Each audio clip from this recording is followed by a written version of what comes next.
I'm going to now softball over it to Sade. Hello, I am Sade Squire. Um, my preferred pronouns would be she, her. Um, and I'm here to give a perspective from the foster parent world as I am a foster mom. And so I think it's important in this discussion for sure.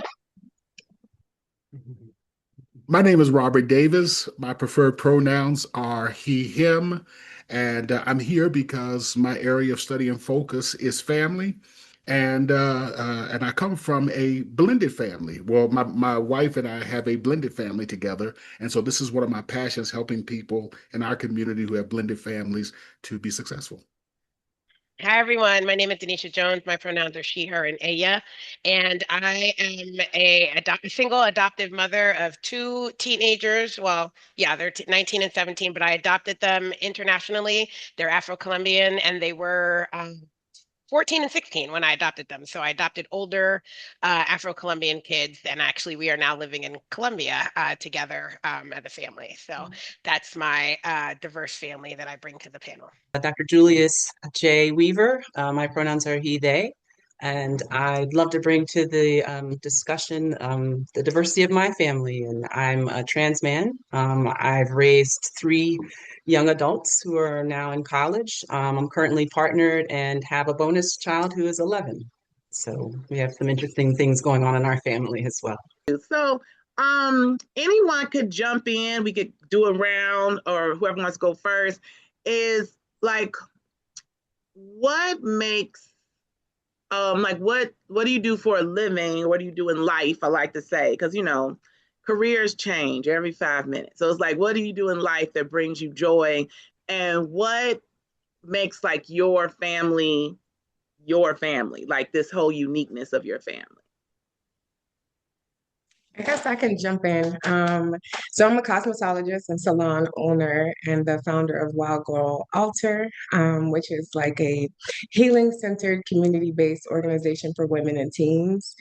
It focuses on self-mastery and character development. My family is, I have currently a 14-year-old foster daughter. That she actually just came within the last week. And tomorrow we get a 16-year-old. She'll be coming tomorrow, both long-term cases. And then I have a son, bio son, who is 1.5 as well. So my family dynamic is definitely all over the place. But we have a beautiful blend, to be honest with you, and I have a very huge supportive village that makes this work well, for sure. And I don't even know what you asked now at this point, but I Oh, hope I that was answered great. Thank you so it. much. Thank you. And I would say let's could you like talk a little bit more about your village?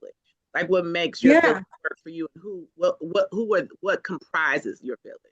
Absolutely. So, I guess I'll start with my son. My biological son, he's 1.5, and his father and I co-parent beautifully, beautifully. His side of the family comes in and helps us so much. So that's a huge part of my village when it comes to my baby boy. When it comes to my foster children, I lean a lot in on my family and friends. Definitely family. I feel like friends became family since I don't have a lot of family here locally. And they all understand like we're doing this to build our community. We're doing this to help children that need it so that they can get what they need to be great adults. So I focus on taking in teenagers because of that, to prepare them for adult world. But my village honestly understands that families don't look, I guess, the traditional way. So they take in my foster children just like they do my bio son, if I'm being honest. And same thing with church. They look forward to meeting my children, even to my profession. I bring the children to learn and see other brown and black people in profession that, own businesses or do whatever it is that they think they may want to do. So that way they can build a strong community for themselves outside of me. Um, so yeah. As I shared before, my name is Robert Davis, and I am the executive director of the Denver Task Force to Reimagine Policing and Public Safety. We help communities to develop policies, programs, and resources in order to keep themselves safe without having to involve law enforcement. And one of the things that has really been a passion of mine is that from when I was a child, my grandmother told me a story about her grandmother who slapped her for saying something that was inappropriate. And it just hit me that my grandmother's grandmother was a slave.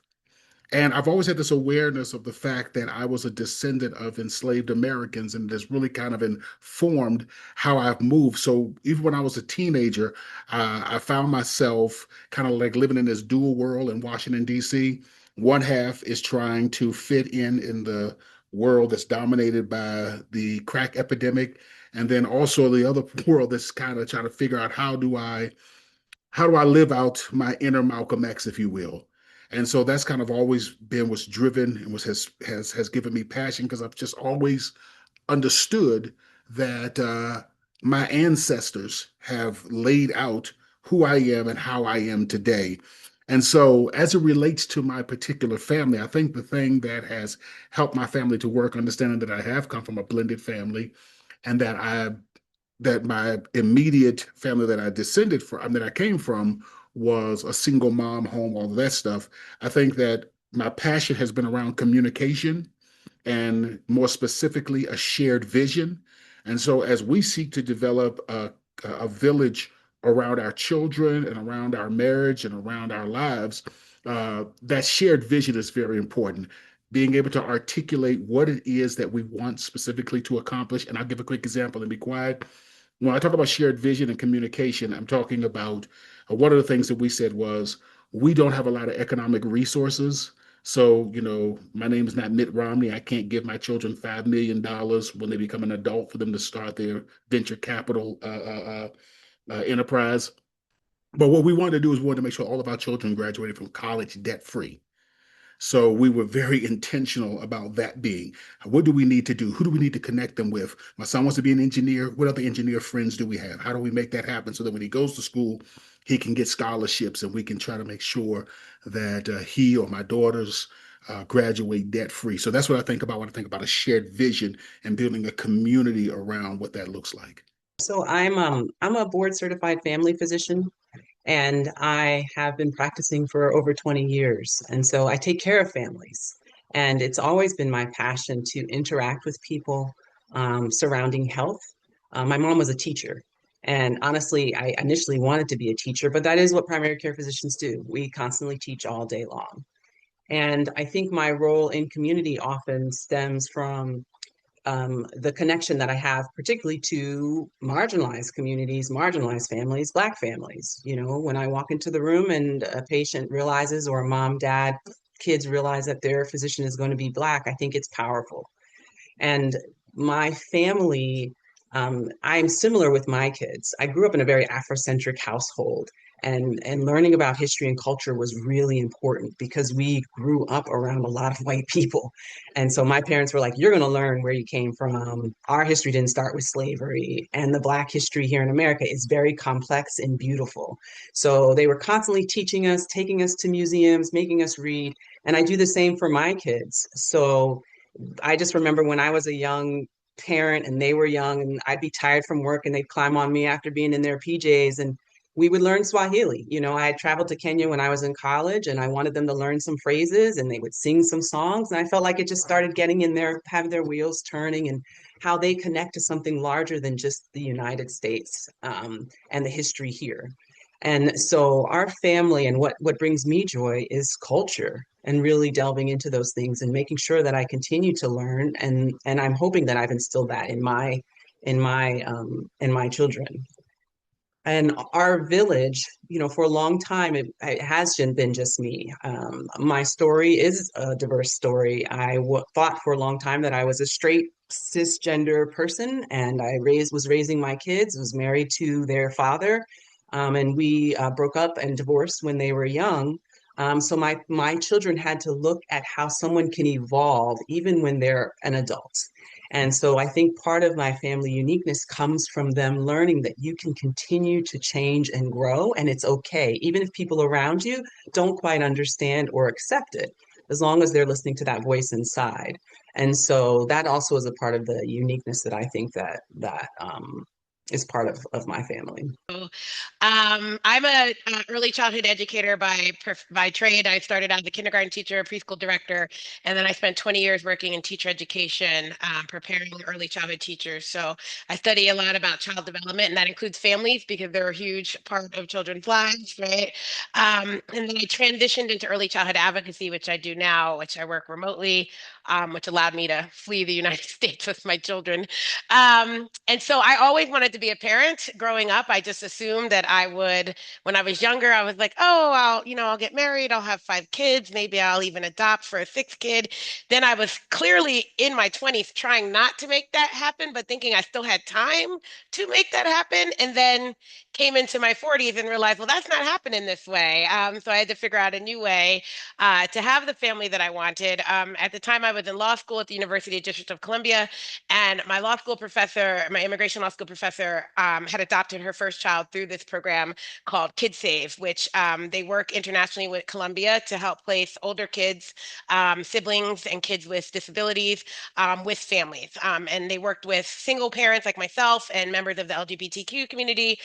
So I participated in the program in 2021 hosting. So you start, it's called Summer Miracles, and the kids kind of come and stay with you for 5 weeks. And so I really liked that. As I learned about adoption, there was a lot of it that struck me as somewhat unethical and kind of not good. But this I liked because they came in with a bunch of other kids. They stayed with us. We connected on the weekends with all the other families.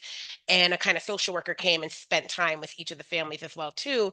And then we started the long adoption process. So over a year later in 2022, I flew to Bogota and we finalized the adoption about a month in country. Came home to New York, where we were living for a couple of years, but then decided to move. And I sold my house like this, but I could not buy a house that easily. The market was a mess. And I said, you know what, kids? We don't have to stay here. This was like right before the election. I was like, we don't have to stay here. I work remotely. We can go. And I said, Panama, Colombia, or Mexico. And they said, Colombia, of course. So we did a month's travel around the country and we ended up in Cali, where my kids were born and raised. At first, they didn't think they wanted to live here. They thought they just wanted to visit.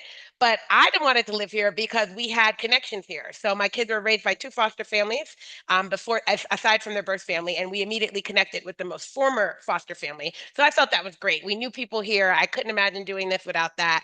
So I had that part. We came in, we connected with the original foster family, and then within 3 weeks, we had actually reconnected with their birth family because they had always been looking for them.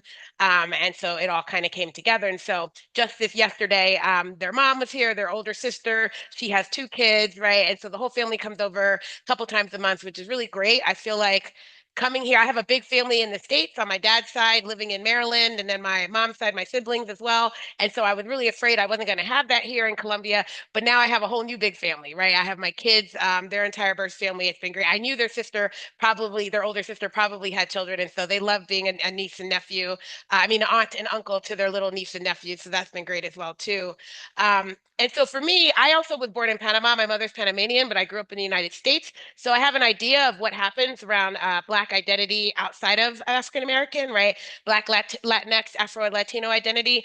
Not so much for me because I didn't grow up speaking Spanish. I only grew up speaking English, but my older sister did. And I used to watch her struggle and my mother trying to struggle to be what it meant to be seen and viewed as African American, but to also come from another country where that it plays out differently. But to be living in America, right? You're too Black for Latinos, but you're not Black enough for Black people. And so I grew up with that. Now I'm seeing that with my own children play out.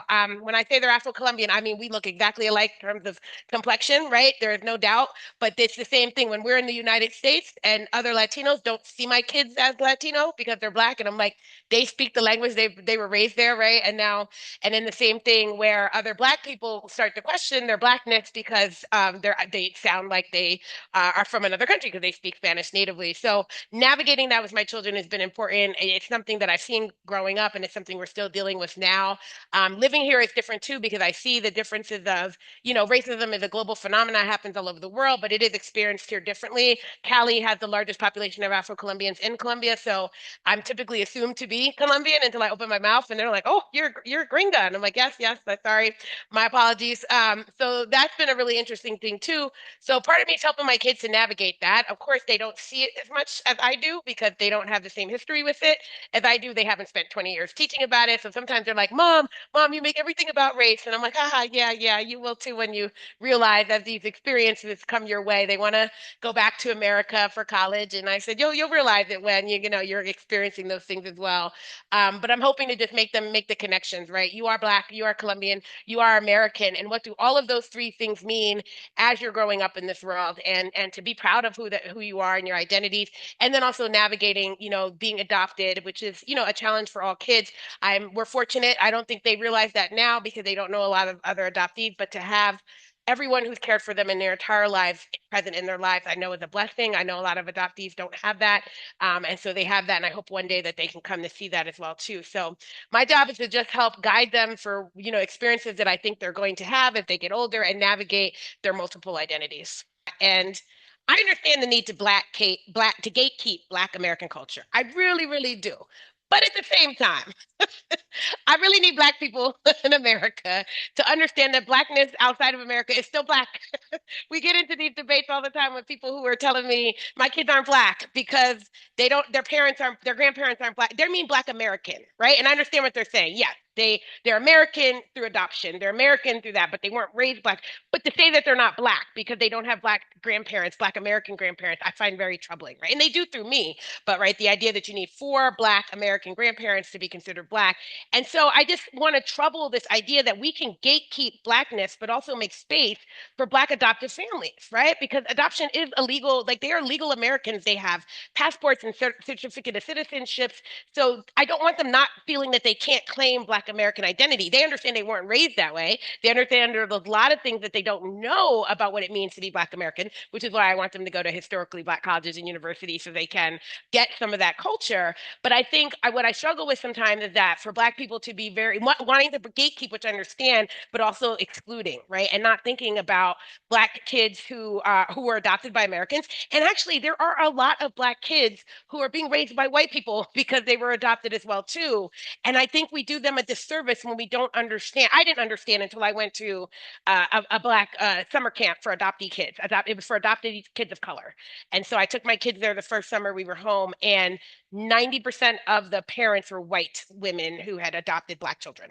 It was very few of us Black parents of color who had adopted children of color, right? So I think that alone, right, and not knowing, right? So we tend to look down upon Black kids who don't know things about their culture or their hair. Someone else mentioned, I think it was Dr. Johnson Weaver, about that Black racial socialization that their parents gave them, right? Not everybody gets that. My mom was Panamanian. She really couldn't she couldn't help me understand what it meant to be Black American because she didn't know what it meant to be Black American. She didn't know Black American history, right? She was learning all that stuff as we were learning it. So the Black racial socialization didn't come from her, right? I had to learn that on my own. And there are a lot of children, for whatever reason, are not getting that socialization. And I think we just want to remember and include them when we think about, okay, how do we engage with the Black community and know that not all children, for reasons not of their own, are not receiving that Black cultural socialization, but they still need it, right? They still very much need it from the Black community. Honestly, I feel like if we kind of go back to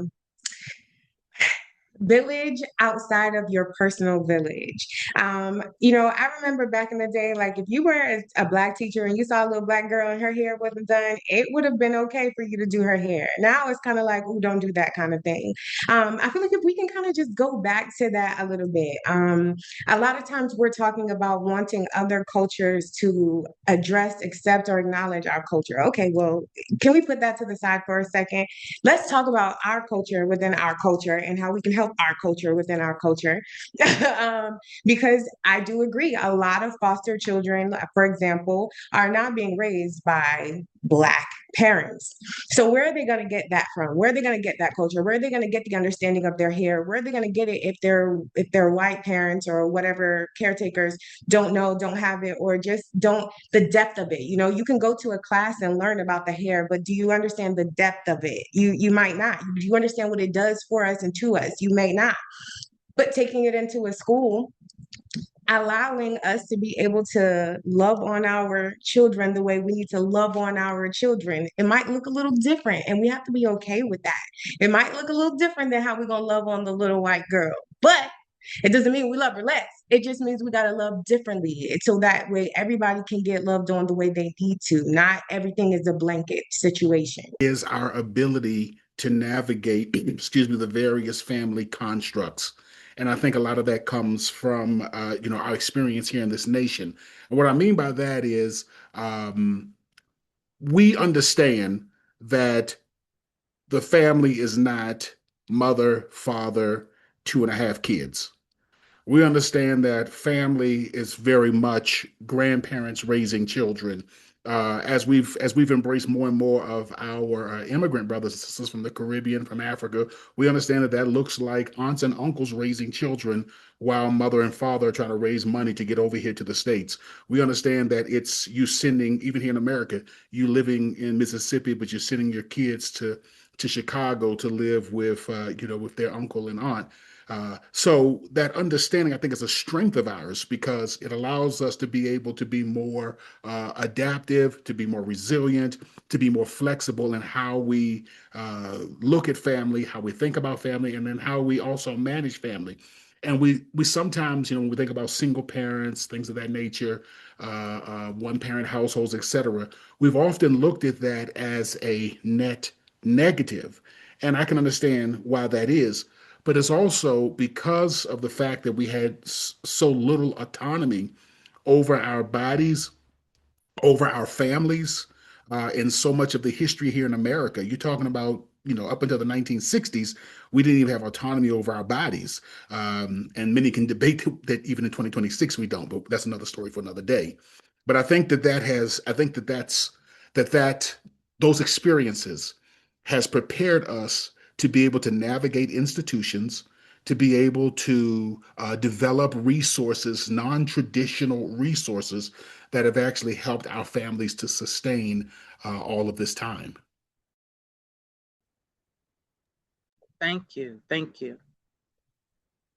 And I think you mentioned, Tamara, what we do well, and I think that resilience is obvious, very obvious, and that our culture is that we love our culture. Like Black people love, typically we love being Black and we love our culture, and we really do that well.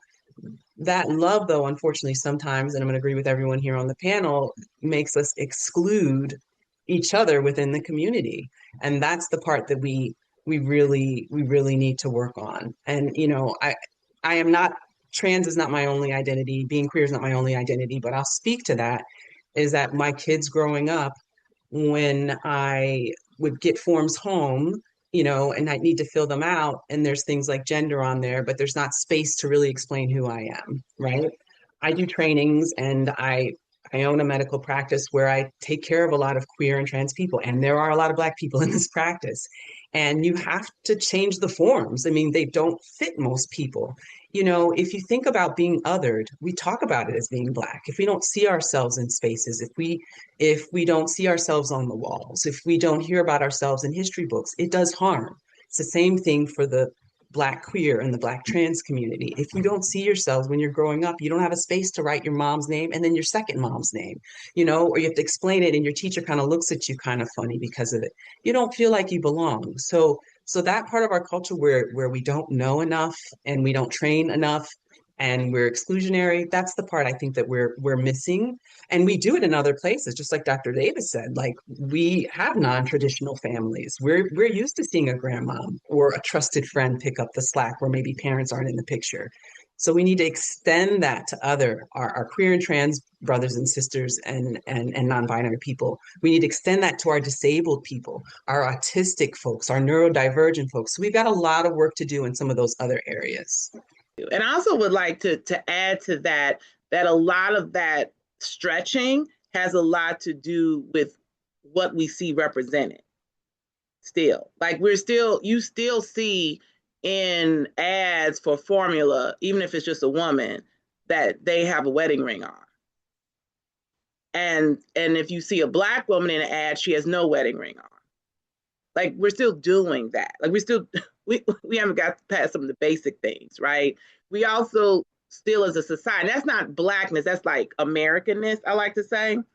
There's also, like, I remember there's so many studies about the educational level of your children following the educational level of the mother. But when you look for educational studies for single Black women parents who have graduate degrees, we're not reflected in the study, right? Like I remember learning early on. I remember trying to get my passport early on when I was going to London to study overseas, and I had my birth certificate, and I was in a small college town getting my passport, and the woman stared at my passport for about 20 minutes, and I was like, "What are we doing? Can I just like stamp my little paper?" And she was like, "Well, I've never seen a birth certificate like this. Like, it doesn't have your father's name." And I was like, "Okay, so here's my 20, 30, $50. Like I'm trying to leave, lady. What are we doing?" And usually it would have taken me aback, but I grew up understanding why that wasn't on my birth certificate, right? Like, my family helped me understand it. I wasn't like, "Oh my goodness, what do you mean?" You know what I'm saying? But to hear that, like, I'm talking about, it was like a shaming. She was loud about it. She made sure everybody in line heard it. It was the same thing and then when I went to like predominantly white spaces, of course, I have been told, like, news told me that, white people are very educated and they have all this lineage. Most of them didn't know who their great grandparents were. And I knew that. I knew all the way back to like enslaved people in my family. Not to mention, my grandparents had college degrees. So I was just like, oh, I'm unique. I'm actually better than you. Well, look at God. And thank you very much. So I was just like, that helped navigate like my path and then becoming a parent and blah, blah, blah. Like, I didn't think it was a big deal that my mom literally got her master's degree from Northwestern by the time she was 22, 23 years old. I just thought that's what everybody did. It's how can schools and institutions support how we look at this evolving idea of diversity in families? So actually, when you mentioned before, Dr. Weaver, the form situation, I've experienced that too. I also have a partner, so I'm in the LGBTQ plus all the letters zone as well. And then on top of that, okay, I have this foster child. So we get these forms home, or we get things home where it's like a project where you have to say what mom and dad did, or all these different things. And I have a child who's sitting here like, well, I don't have a dad, never met him. Oh, my mom's incarcerated, or my mom's on drugs, or whatever the case may be. And now I have to sit with this moment with this child and walk them through all the emotions that might be coming from that in this moment. But we still got to figure out how to handle once you get to school and you have to express, especially if we're sharing this out loud, express whatever it is we've come up with. You got to work through that on your own without me holding your hand through that. So I definitely would say in the school system, what I would like to see is them understanding not just that families look different, but that now, because we know they look different, because at this point, what do we do about that? How do we change and adjust the curriculum?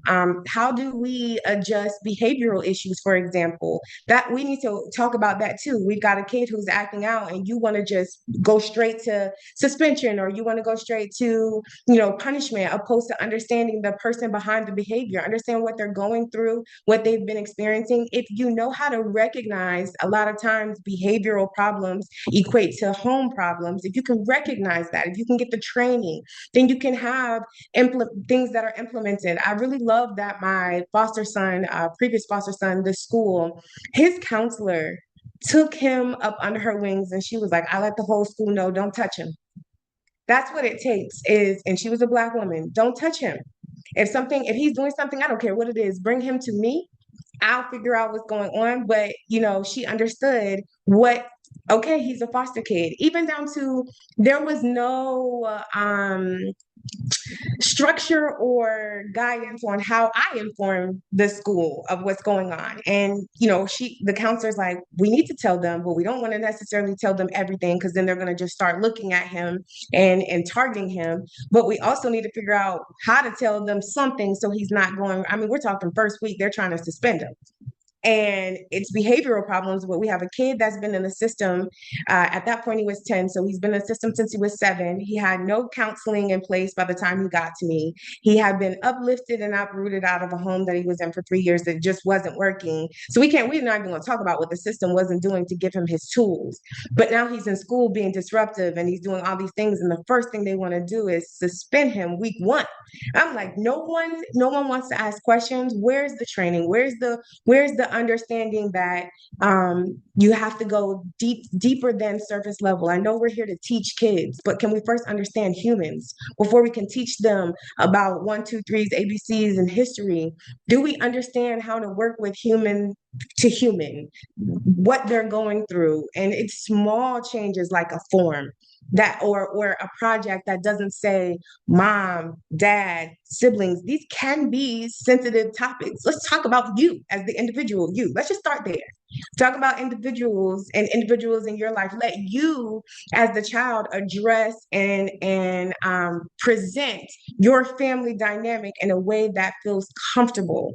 And then at that point, you're going to be, as the child, teaching the class, the teachers, the administrators on what your life looks like. Okay, we get enough of people doing that, enough children doing that. You're going to start to change the dynamic of the classroom from that alone.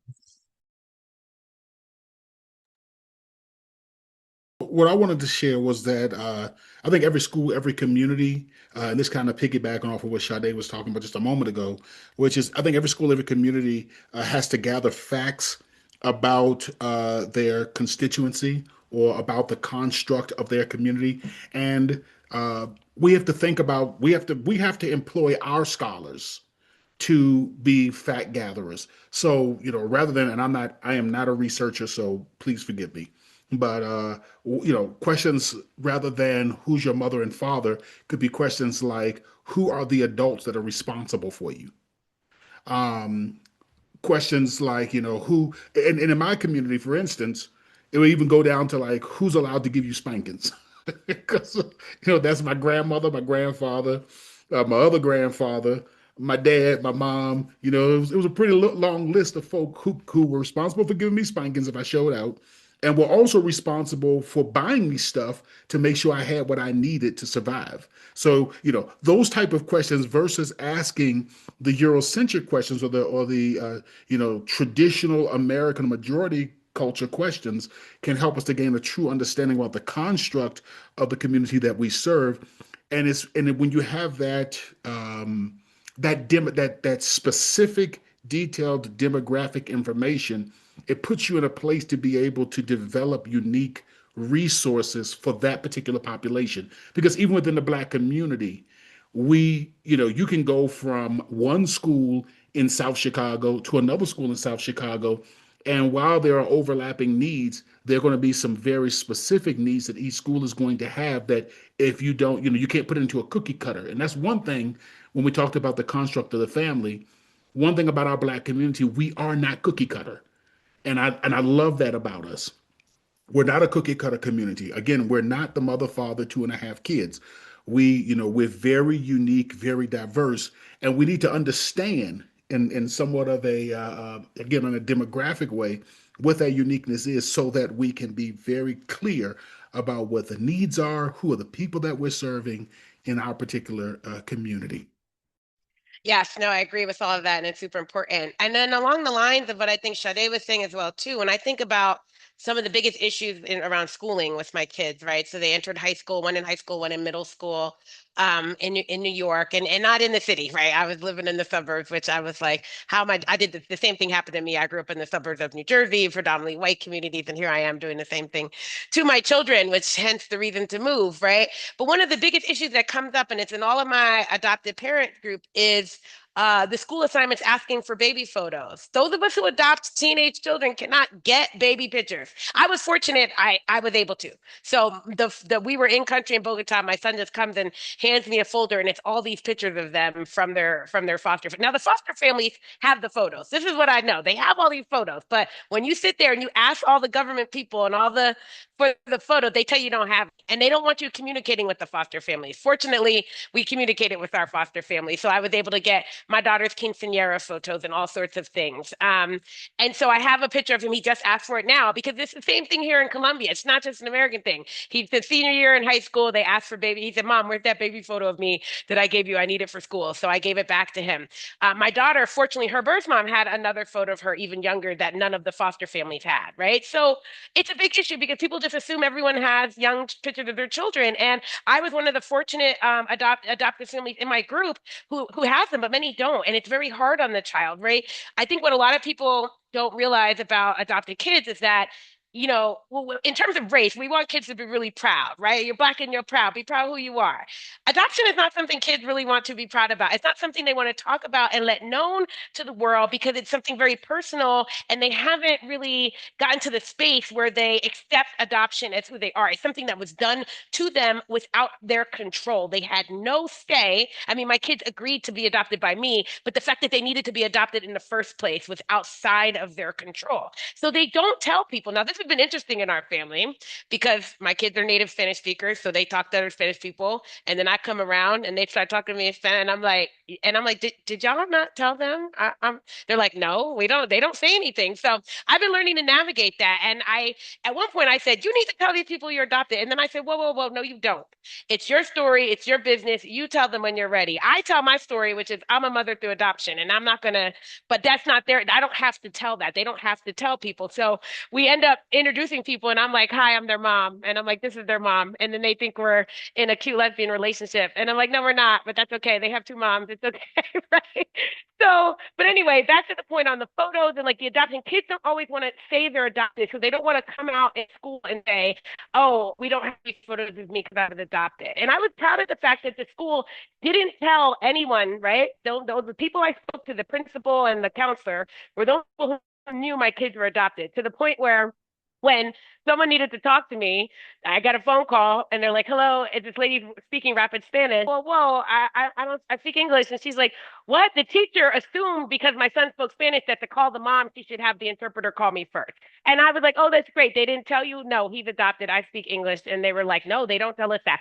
So it is good that they keep that kid's information private, but at the same time, the kids are put in this awkward position where they have to say, I don't have these things because I'm adopted, right? And they don't want to do that. And so I think schools and systems and all of these institutions need to really consider what they're asking, the requirements and family tree events. Family trees are so problematic for lots of kids, right? Not just adopted kids, but most of us families, right? I was the same way as Tamara, where I mean, my father's name is on my birth certificate, but that's not even my real dad, right? That's just the guy my mom married when she was pregnant with me, which is a great story. But again, right, there's just so many things happening. But when you try and do these family tree exercises and kids don't really know what to do. And so I worked, my daughter was in an adoption group and they did both. They said, let's do your birth family adoption tree and let's do your adoptive family adoption tree and how much information you could put and have her really think about both and how she might use both. But even sometimes that knowledge is not there. A lot of kids just don't have knowledge of their birth families to even put that information. So I think just really being careful and conscientious and thinking about the messages we give around everybody comes from a family and everybody has two parents and everyone has these things and a lot of kids don't, right? And we don't want them to feel othered and to feel deficient for these things. We want it to be natural. And I think especially schools and early childhood, we should do a better job of preparing students to meet kids from different families, foster families, adoptive families, kinship adoption, and the such, because it is really prevalent, and we should be doing a better job of introducing people to that so that it's not such a big shock as they get older. Taking a moment to unmute myself. I love listening to everything that everyone said here. And I think it all kind of, when we talk about this question, we're also talking about just, keeping our kids safe. Like, what are we doing to keep our kids safe? And the way I think about it too is like preventing harm.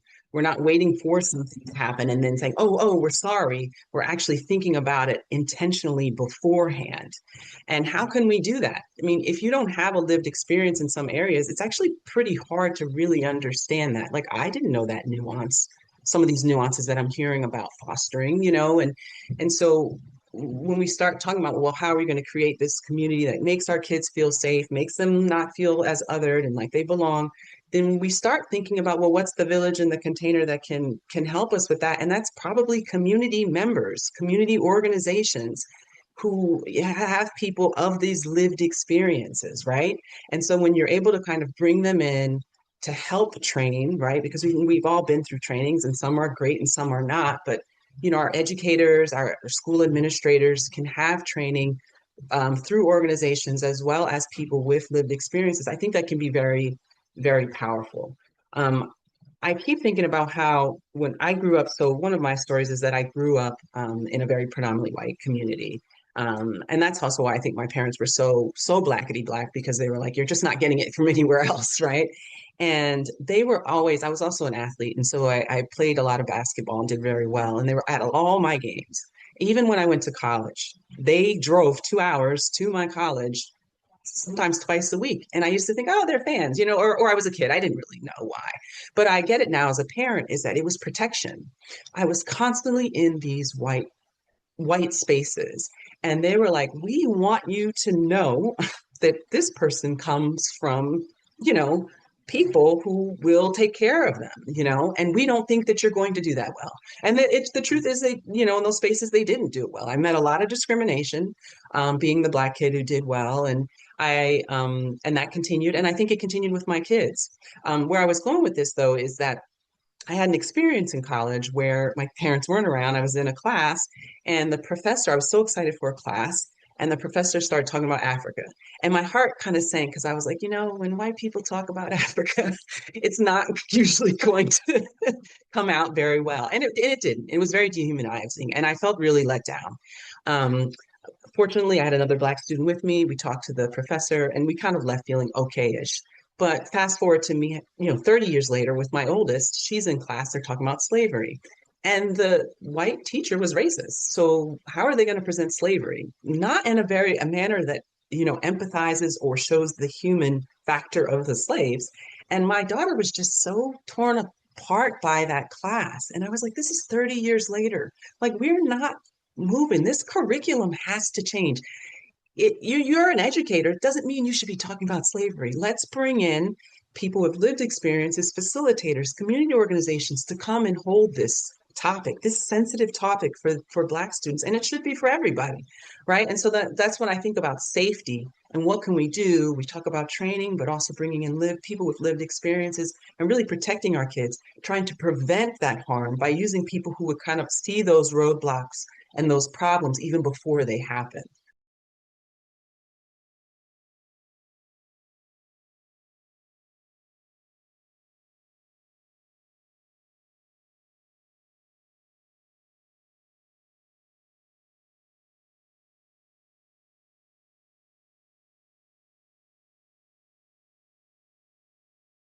For Debbie Downer, Derek Downer, and I want to give somebody else a chance to lift us up and motivate us.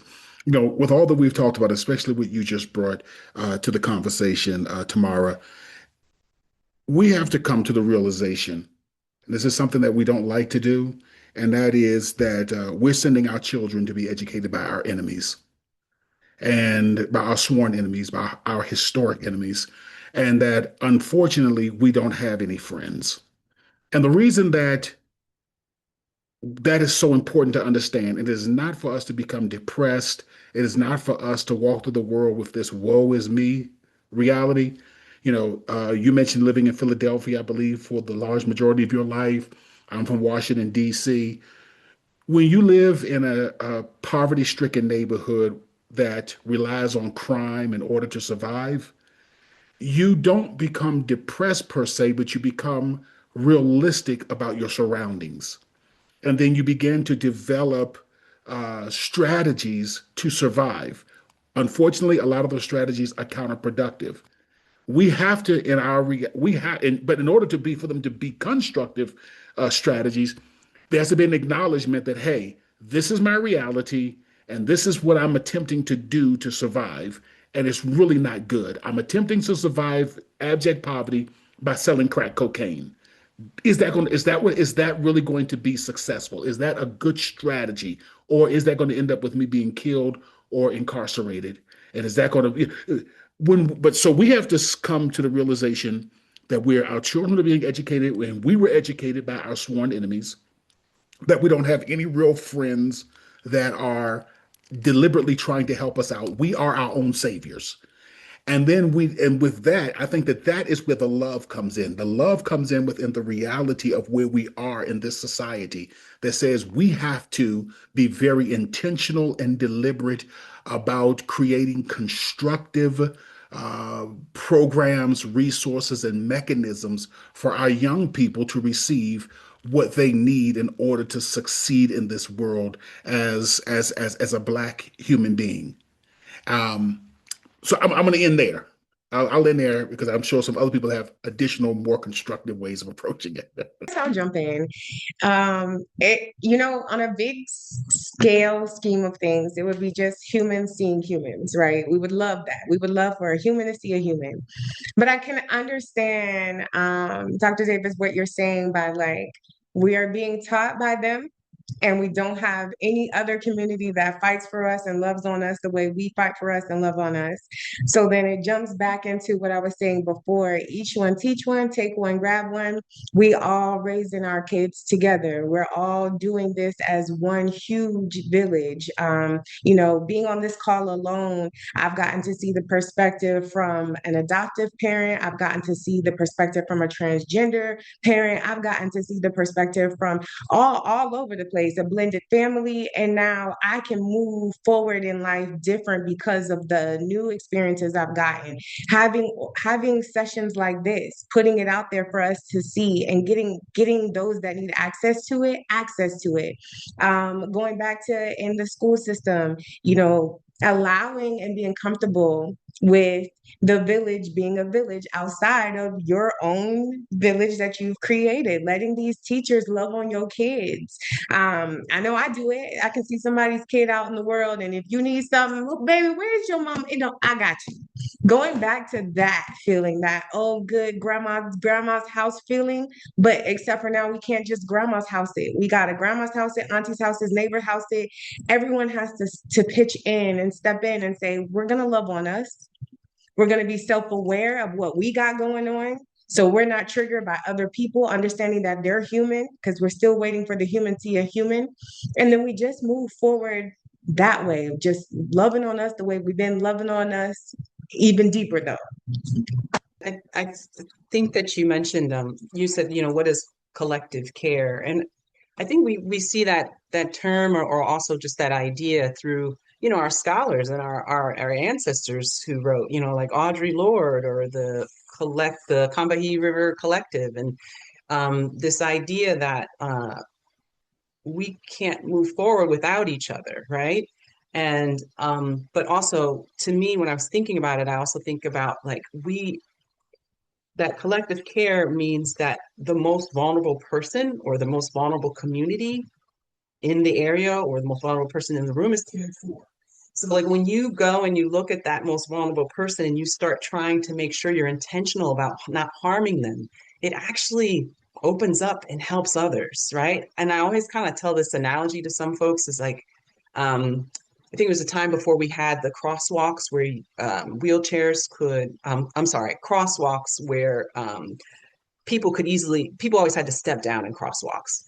There was no ramp. And I believe that it was disabled folks who were in wheelchairs who started to say, this is discriminating against me. I can't travel, I can't move easily. So they pushed and pushed, and they needed everyone to be on board. The number of disabled people weren't going to get these laws passed. And people said, well, it's not my problem. I don't care. But then there were some people that realized, yes, this is justice we all fight for. Well, what happened once now we have ramps?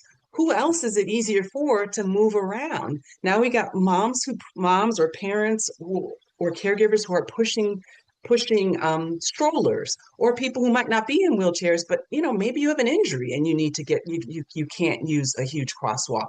They also found that there was a lower number of actually automobile accidents at curbs just because of having ramps. So looking at that most vulnerable population in that moment and then fighting for them and passing that law and policy helped everyone. And I think that's what collective care really is too, looking at who is the most vulnerable. Often it is Black people, or often it is Black people at the intersection of a lot of other things, or Native Americans, Indigenous people. But anyway, that part to me is really important.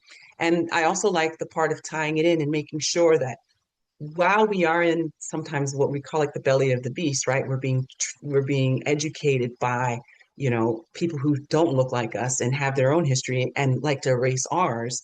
We have to make sure that we put our children in places where they can get that history and that mentorship.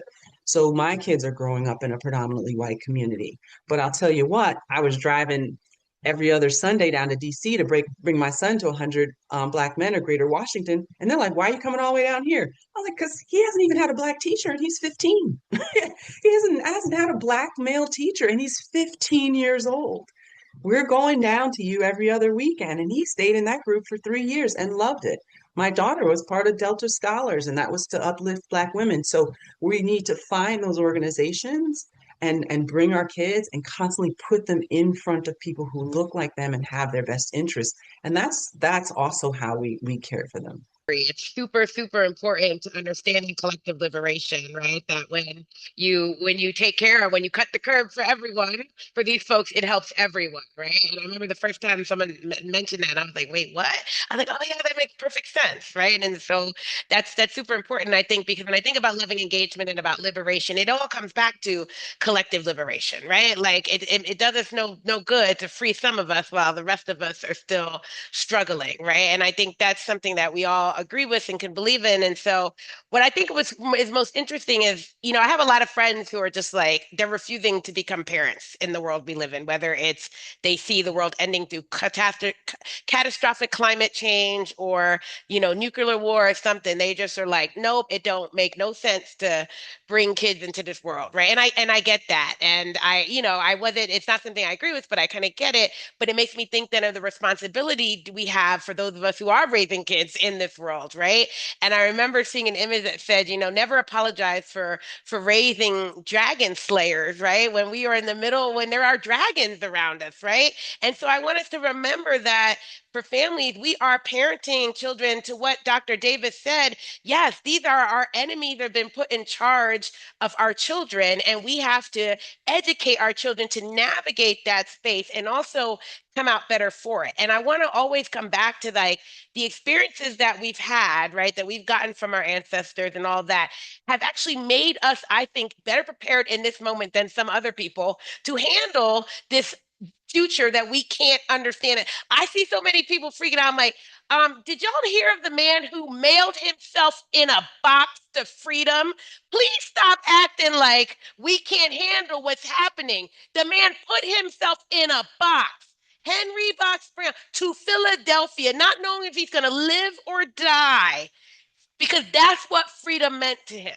Our ancestors have given us the blueprint for surviving the worst that this country has ever done and will ever do to people. And I think we need to take some type of like, not silver light, but some type of hope from that in our parenting and our work with our children. Everything we prepare our children for makes them stronger and better than other people who don't know how to prepare for that reality, who don't know how to prepare for any of that. And so I find it as a badge of honor, right? Like, yes, I have to, my kids were in school in New York and it was very racist and it was very much things. And I had to point those things out to them all the time. And even here in Colombia, right? Anti-Blackness is real in Latin Latin American countries, right? It just comes off very differently because it's all like smiling in your face, like when they make little snide comments, and so they don't take it as a visceral, right? This is racism, but we still have to point it out. But all of those things are going to better protect them. And so I want us to really accept the challenge that we are raising dragon slayers in an era of real dragons. And then that's what we're going to do. And that's what our parents did for us. And that's what their parents did for them. And we're going to continue to do that. And so that to me is that loving engagement is important, how we do it, right? Thinking about liberation, justice, and peace, and also that collective care and caring for everyone as well, too.